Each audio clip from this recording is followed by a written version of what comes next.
Hello and welcome to my channel. My name is Lynn and today I'm crafting with one of Lay's releases by Becca Feakin. This is part of the Home Sweet Quilts release and really fun collection where you can create different quilt patterns.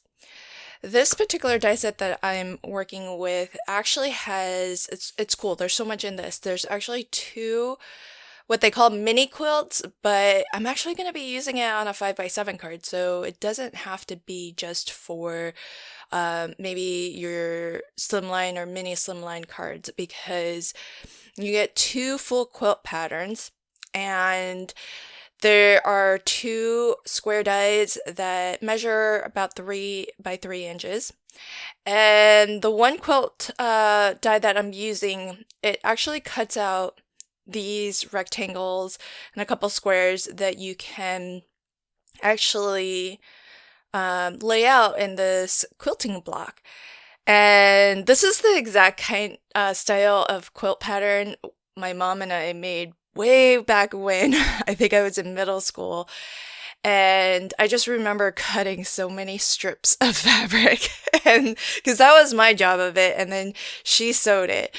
But it was a lot of fun, and that's what this reminds me of. Now, I've cut my square blocks out of three shades of different solid color cardstock, and then I cut the actual strips, what would normally be your fabric strips, out of a lighter shade in each of those same three colors. Now, originally, as you saw, I was gonna mix and match them and just create that more patchwork kind of, like the the blanket that my mom and I made.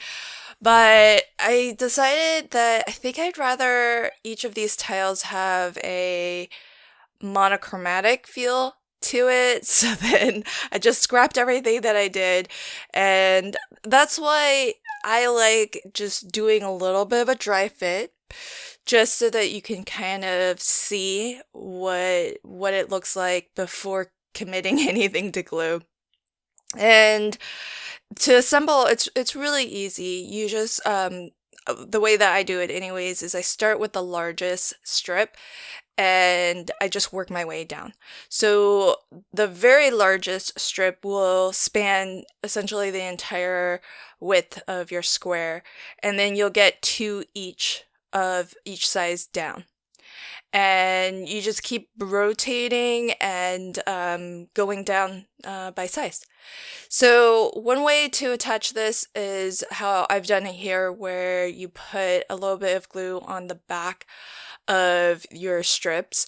You could, before you die cut, because there's so little waste anyways, you could just line your cardstock with some double-sided adhesive, and that would turn each of these strips into a sticker that you can then just peel the back and put down. But once you get the sense of roughly, how much of a gap or a margin there is, because when you piece these in, the square beneath it, you'll be able to see a bit of that all the way around all four edges of each of your strips. So once you put one together, you can look at that as a guide, or you'll probably kind of get a sense for how large of a margin that is.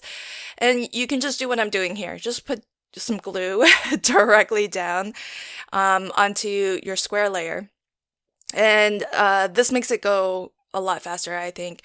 And that way, if you don't have double-sided dry adhesive, or you just tend to prefer a liquid adhesive, this is pretty quicker, I think, than applying the adhesive to each individual piece.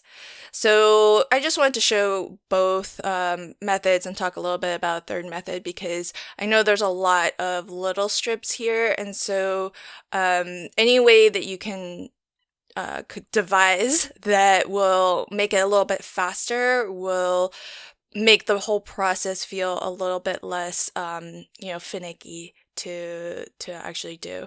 It didn't take me much time at all to do all three.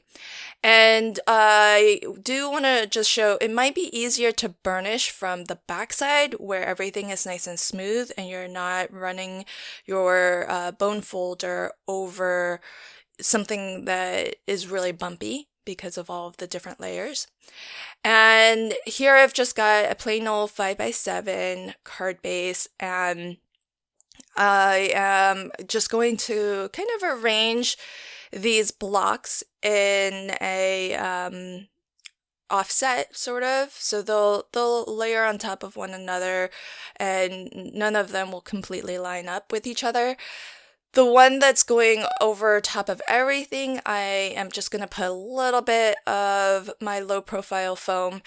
Normally, in this case, I would try to get at least a portion of this to be a little bit level because it is going over, portions of it are going over just the card base. And then portions of it are going over the other two quilt blocks, which do have 2 layers of cardstock. But I think the low profile foam will do a decent job of just kind of leveling things off a little bit. So I've got that down, and then I did use the word dies that you get. You get quilty hugs, and I've die cut this each word 3 times out of white cardstock.